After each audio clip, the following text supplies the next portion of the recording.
जय हो चौथ मैया की। पति और पत्नी एक ऐसे विश्वास, त्याग और समर्पण का रिश्ता है जो अटूट होता है। कौन किसका जीवन साथी बनेगा, ये भगवान ने पहले ही तय किया होता है। कहते हैं ना कि जोड़ियां तो स्वर्ग में बनती हैं। जन्म जन्म का साथ देने की कसम खाने वाले पति और पत्नी एक ही गाड़ी के दो पहिए होते हैं जो एक दूसरे के बिन अधूरे हैं। जहां पति अपने सारे फर्ज अपनी पत्नी के लिए निभाता है, वहीं पत्नी भी जान से अपने पति व उसके परिवार के लिए सारी जिम्मेदारियां निभाती है और दिन रात अपने सुहाग की लंबी उम्र की कामना करती है।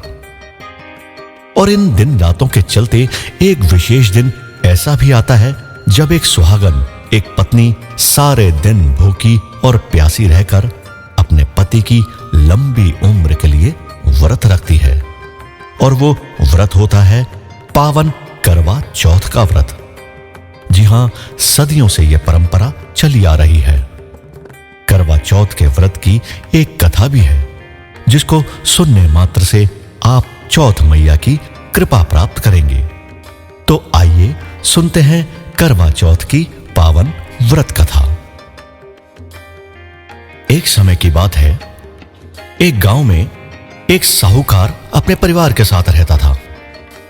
उसके परिवार में 7 बेटे, उसकी 7 बहुएं, साहूकार की पत्नी और शादीशुदा बेटी थी जिसका नाम वीरा था। वीरा जो है अपने भाइयों की बहुत ही लाडली थी।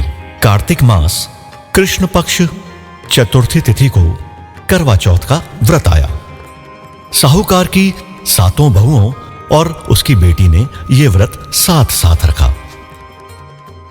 व्रत वाले दिन जब रात होने को आई तो साहूकार के 7 बेटों को अचानक भूख सताने लगी। उन 7 ने अपना अपना खाना लगवा लिया और अपनी छोटी बहन को भी खाना खाने के लिए बुलाने लगे। उनकी छोटी बहन ने उनको यह कह के मना कर दिया कि भाई, आज मेरा करवा चौथ का व्रत है, मैं खाना तो तभी लूंगी जब मैं चांद को अर्घ दे दूंगी। अब उन 7 भाइयों ने सोचा कि हमारी प्यारी बहन इतनी देर कैसे भूखी प्यासी रह सकती है। उन्हें कुछ सूझा। उन्होंने एक गांव की पहाड़ी पर जाकर एक दीपक जलाया और थोड़ा सा छलनी से ढक दिया। दूर से देखने पर मानो ऐसा लगता था कि जैसे कोई चांद निकल आया हो। अपनी बहन को जाकर उन्होंने कहा कि देखो बहना, चांद निकल आया है, तुम अर्घ दे दो और खाना खा लो। 7 भाइयों की बहन वीरा ने जब देखा कि वाकई चांद निकल आया है तो वो दौड़ी दौड़ी अपनी 7 भाभियों के पास गई और उनको भी कहने लगी कि भाभी आ जाओ, अर्घ दे लो, चांद निकल आया है। तो भाभियों ने उसको कहा कि नहीं नहीं, चांद तो तुम्हारा निकला है, हमारा चांद तो बाद में निकलेगा। ऐसा सुन के वीरा चांद को अर्घ देने चली गई और अर्घ दे दिया। अब जब वो अपने भाइयों के साथ खाना खाने बैठी, उसने पहला निवाला लिया था तो उसमें बाल निकला। दूसरा निवाला लिया तो उसमें पत्थर निकला। तीसरा निवाला जैसे ही तोड़ा, तभी पीछे से आवाज आई कि वीरा वीरा, तुम्हारा ससुराल से बुलावा आ गया है, तुम्हें जाना पड़ेगा। बस फिर क्या था, वीरा ने खाना छोड़ दिया। वीरा की मां उसका वापस जाने का इंतजाम करने लगी और उसको एक बक्से में से साड़ी और कपड़े देने लगी। जब वीरा की मां ने उसको देने के लिए कपड़े निकाले तो उन कपड़ों का रंग कभी काला होता तो कभी सफेद होता, लेकिन फिर भी वीरा की मां ने उसको सफेद साड़ी दे दी। सफेद कपड़े पहना वीरा की मां ने उसको विदा किया और विदा करते करते साथ में उसको एक सोने का सिक्का भी दिया और यह भी कहा कि जाते जाते रास्ते में तुम्हारे को जो जो मिले तुम उसके पैर छूते हुए जाओ, उससे उसका आशीर्वाद लेते हुए जाओ। और एक बात याद रखना, आशीर्वाद में जो भी तुम्हें सदा सुहागन होने का आशीर्वाद दे, उसको यह सिक्का दे देना। वीरा ने ऐसे ही किया। वो जब ससुराल की ओर जाने लगी तो उसे रास्ते में जो भी मिलता वह सबके पैर छूती, सब उसको आशीर्वाद देते। लेकिन किसी ने भी उसको सदा सुहागन होने का आशीर्वाद नहीं दिया। जी हां, जब वो अपने ससुराल पहुंची तो उसने देखा कि उसकी छोटी ननद बाहर खड़ी हुई है। वीरा ने अपनी ननद के पैर छुए। पैर छूने पर ननद ने उसको आशीर्वाद दिया कि सदा सदा सुहागन रहो, 7 पुत्रों की मां बनो। ये बात सुनकर वीरा को बहुत खुशी हुई। उसने वो सोने का टका अपनी ननद को दे दिया। वो सिक्का देने के बाद जब वो अपने घर में अंदर गई तो उसने देखा कि उसका पति सामने मरा पड़ा है। यह देखकर वीरा के होश उड़ गए। वो चीखने लगी, चिल्लाने लगी कि मेरे पति को अचानक क्या हो गया। कुछ समय बाद उसका अंतिम संस्कार करने के लिए लोग उसके पति को ले जाने लगे, लेकिन वीरा ने यह कहकर मना कर दिया कि मेरा पति मेरे साथ ही रहेगा, मैं इसकी सेवा करूंगी। वीरा ने अपनी सास को भी बहुत समझाया और समझा बुझा के वह अपने पति को किसी शांत जगह के अंदर ले गई। वह रोज अपने मरे हुए पति की सेवा करती और इस सेवा के साथ साथ ही वह चौथ माता का व्रत भी रखती। चौथ माता के व्रत रखते रखते एक दिन चौथ माता उसके सामने प्रकट हो गई और वीरा से बोली, करवोले करवोले, भाइयों की प्यारी करवोले, घनी बुखारी करवोले।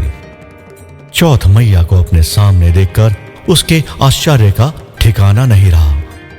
वह चौथ मैया को हाथ जोड़कर अपने पति के प्राणों के लिए भीख मांगने लगी, लेकिन चौथ मैया ने उसको समझाया, हे वीरा, तेरे पति को हम जीवित नहीं कर सकते, तुम इसी तरह चौथ मैया के व्रत करते रहो।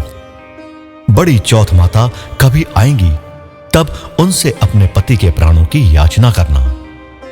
इसी प्रकार एक एक करके कई सारी चौथे आईं और वीरा को यही सांत्वना देकर चली जाती।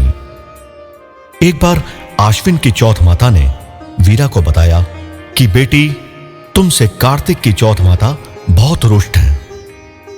वही तेरे पति के प्राण वापिस करेंगी अगर तुम कार्तिक की चौथ माता को मना लोगी। वीरा ने यह सब सुनकर और श्रद्धा से चौथ माता को प्रसन्न करने के लिए उनका व्रत किया, उनकी जोत जगाई और चांद निकलने पर उनको अर्घ भी दिया।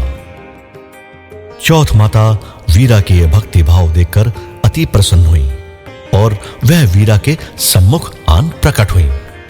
वीरा ने जब कार्तिक की चौथ माता को अपने सम्मुख देखा तो वो फौरन माता के पैरों में गिर गई और रो रो के अपने पति के प्राण वापसी की दुहाई मांगने लगी। लेकिन चौथ माता ने उसको बोला कि हे वीरा, तू तो भूखी है, 7 भाइयों की बहन है, भला तुझे अपने सुहाग से क्या काम। इतना सुनकर वीरा और जोर जोर से रोने लगी। उसने कहा कि हे माता, मुझसे गलती हो गई, मुझे क्षमा कर दो, मेरे पति के प्राण मुझे वापस कर दो। चौथ माता को वीरा पर दया आ गई और वह वीरा से बोली कि जा, सुहाग का सारा सामान मेरे पास लेकर आ। वीरा ने 16 श्रृंगार का सारा सामान चौथ माता को दे दिया। तभी चौथ माता ने अपनी आंखों से काजल, नाखूनों से मेहंदी और मांग से सिंदूर निकालकर अपनी उंगली से वीरा के पति को छींटा मारा। छींटा मारते के साथ ही वीरा का पति देखते ही देखते जीवित हो गया। यह देखकर वीरा का खुशी का ठिकाना नहीं रहा। उसने बहुत बहुत धन्यवाद किया चौथ मैया का और अपनी ननद को बुला अपनी सास को यह समाचार भिजवा दिया कि उनका बेटा यानी वीरा का पति अब जीवित है। पहले तो वीरा की सास को विश्वास नहीं हुआ, लेकिन जब वह वीरा के पास आई और उसने अपने बेटे को वहां जीवित पाया, यह देखते के साथ ही वीरा की सास चौथ मैया के चरणों में नतमस्तक हो गई और बार बार माता का शुक्राना करने लगी। वीरा की सास चौथ मैया से बोली कि हे चौथ मैया, जिस तरह से तुमने मेरे बेटे को जीवित किया और वीरा को उसका सुहाग बख्शा है, वैसे ही आप अपनी सब बेटियों का सदा सदा ध्यान रखना और उन्हें सदा सुहागन होने का आशीर्वाद देते रहना। यही मेरी आपसे मनोकामना है। तभी से चौथ मैया अपनी सुहागन बेटियों और उनके पतियों की सदा सदा से रक्षा करती आ रही हैं और करवा चौथ के व्रत का चलन चलता ही आ रहा है। जय चौथ मैया।